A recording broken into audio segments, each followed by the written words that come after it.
The EV is one of the first crowdsourced and crowdfunded Surface Pro killers. Is it worth your time or is it all hype? I'll tell you today in my review. Stay tuned.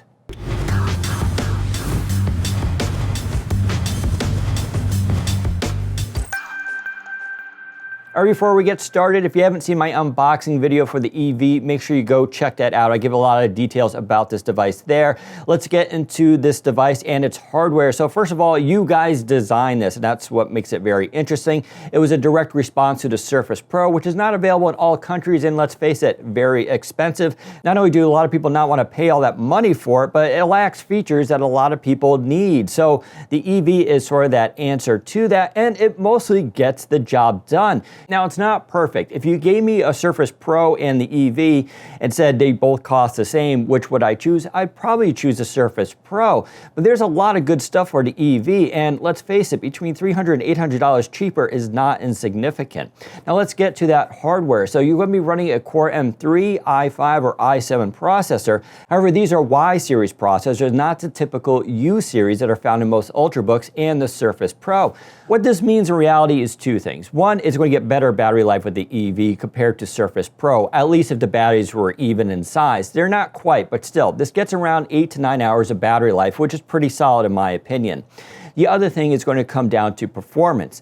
Basically, the Y series and U series perform about the same when it comes to short bursts. So you're going to get very good performance if you're opening a web browser, loading a web page, running short apps, and those kind of things. The difference comes down to long-term tasks. If you're going to be doing video editing, for instance, the Surface Pro is going to outperform this device by a significant margin. Now, for my review, I'm using the Core i7 model, and I'm pretty impressed with it. Like I said, for light computing tasks, it feels just fine to me. But if you're going to be using this for playing games, that's going to be a different story. But there's an upside here too for those who like to game, which is the port selection. So the EV is going to have 2 USB Type A and 2 USB Type C ports, and one of those is Thunderbolt 3. And yes, that means you can connect up an eGPU like the Razer Core to it, and I have done just that. And guess what? It plays video games just awesome. And the reason for that is a lot of video games are GPU intensive and don't rely heavily on the CPU. That means you can actually play some pretty significant AAA titles if you have a powerful enough GPU. Now, I'm using a 1080 Ti,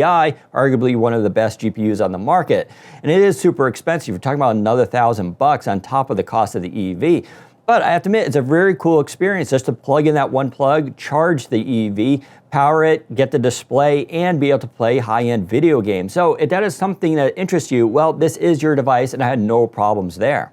Let's talk about storage options. So you get 128, 256, 512, or 1 terabyte SSD. That's specifically PCIe and an Intel 600P series.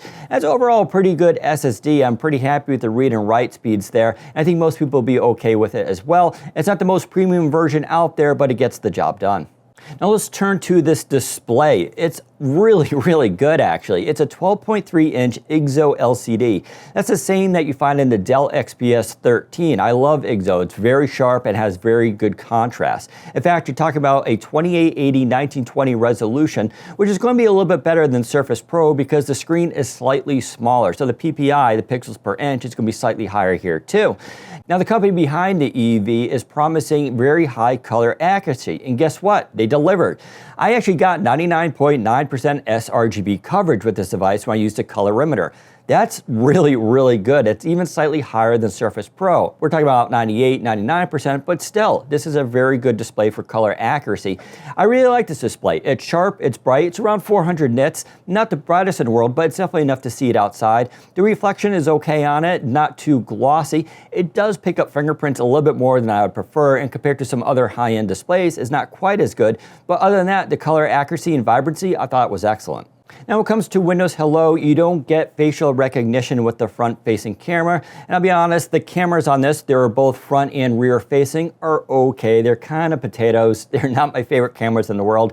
Now, instead, though, there is a fingerprint sensor, and it's built into the power button, which in one way is kind of better than Windows Hello facial recognition, because as you power on the device, it's going to read your fingerprint and log you in automatically. So it kind of saves you the time. Surface Pro, often you have to hit the power button, wait for it to turn on, and then use the facial recognition. So there's a slight time difference there. Okay, let's talk about the keyboard. It's definitely a highlight of this device, just like the display. So obviously this is a type cover clone, and they did a very good job with it. I am very picky with keyboards. keyboards, and this is one of the best ones I've used. It's very stiff and it feels great in key responsiveness. I think they did a great job here. The trackpad is also excellent because why? It uses precision drivers. It's all I ask anyone to do these days, and these guys did it, so kudos to them. It also has Gorilla Glass, so it feels really nice. A little bit stiff on the clicking for it, but it worked well. Now, there's other cool features with this keyboard. For instance, there's Bluetooth built in. I understand a lot of people like to detach their keyboard and would like to use it wirelessly. Well, you can do that here. It's a little tricky to turn on, but once it's paired up, it worked pretty well. Now, don't get me wrong, a Bluetooth keyboard never functions as well as a connected one, but I still like having that feature, and I'm sure a lot of you will too. The other cool thing here is the RGB lighting. So the keys are backlit, and you can control that, and there's also 7 different colors. Now, the backlight keys are not the best out there. It's going to be a little difficult to see in some lighting conditions, but it's better than nothing and it works well, and I like those color choices. Finally, the keyboard is covered in an Alcantara, so it's very cloth-like. It's not quite as good as the Surface Pro one, which is a little bit smoother, and this does pick up dust and lint. If you have cats in your household, you'll probably have to clean this on occasion. But other than that, it feels really nice to type on. I should also mention, because of that Bluetooth aspect there, there's going to be battery in the keyboard, of course, and that makes it a little bit heavier. Overall, that's not a huge problem, but if you lift the screen up very quickly, I found the keyboard detaches quite readily because those magnets just aren't strong enough. Not a deal killer, and part of this is balanced off by the fact they put magnets in the top section, so when you close it, it stays closed. Now, that's something I wish Microsoft would do, so those guys did it here, and I think it works very well. Now, what's also cool about that keyboard is it comes with the device in the box, so you don't have to pay extra for it, and that also includes the pen that comes with this device. Now, this pen is 1,024 levels of pressure. It's Intrig, so this is like an older generation Surface pen. I had no real problems with it. I'm not a huge pen user. 1,024 levels, it's good enough for me on most things. So if you're an artist, I wouldn't be crazy about this device. Obviously, Surface Pro is going to be a higher end. You're going to get that lower latency there. Let's talk a little bit about battery life. Overall, it is very good here. I'm going to say it's around 8 to 9 hours. That's on the Core i7 model. Of course, it may get a little bit higher with the Core M3 or Core i5 versions. And you can also go into the BIOS settings and choose between performance or battery life and possibly extend that by a little bit more. All right, let's talk about the overall design here. So this device feels very premium to me. I love the kickstand. It worked very well. Wasn't loose, and it felt very much like the Surface Pro. It is an all-metal device, specifically aluminum, so it's not quite the magnesium chassis that Surface uses, but still feels very nice. Now, it is jet black and does pick up fingerprints very easily. In this sense, it reminds me very much of a razor blade, which I love those devices, but I do have to carry a cloth around because it just bothers me having those fingerprints. Now, when it comes to weight, you're talking about 1,335 grams or about 2.94 pounds. That's not particularly light and is definitely heavier than Surface Pro, but let's be honest, anything less than 3 pounds feels really nice, and that goes for here as well. Okay, let's bring it all in. I'm actually really impressed with the EV. It's much better than I anticipated. Now, is it better than the Surface Pro? It's kind of a loaded question. Obviously, Surface Pro beats it in some areas, including just overall design, in my opinion. But they did a really bang-up job here, and in some ways, this does beat Surface Pro. For instance, when it comes down to those ports, I love having 2 USB Type-C, especially for one for Thunderbolt. Being able to connect up an external GPU is pretty awesome, mostly because I already have an external GPU. If you don't, it's a huge investment. You're going to have to weigh the cost of that. Having said that, if you do want to get one, I think it's a great choice and pairs up nicely here.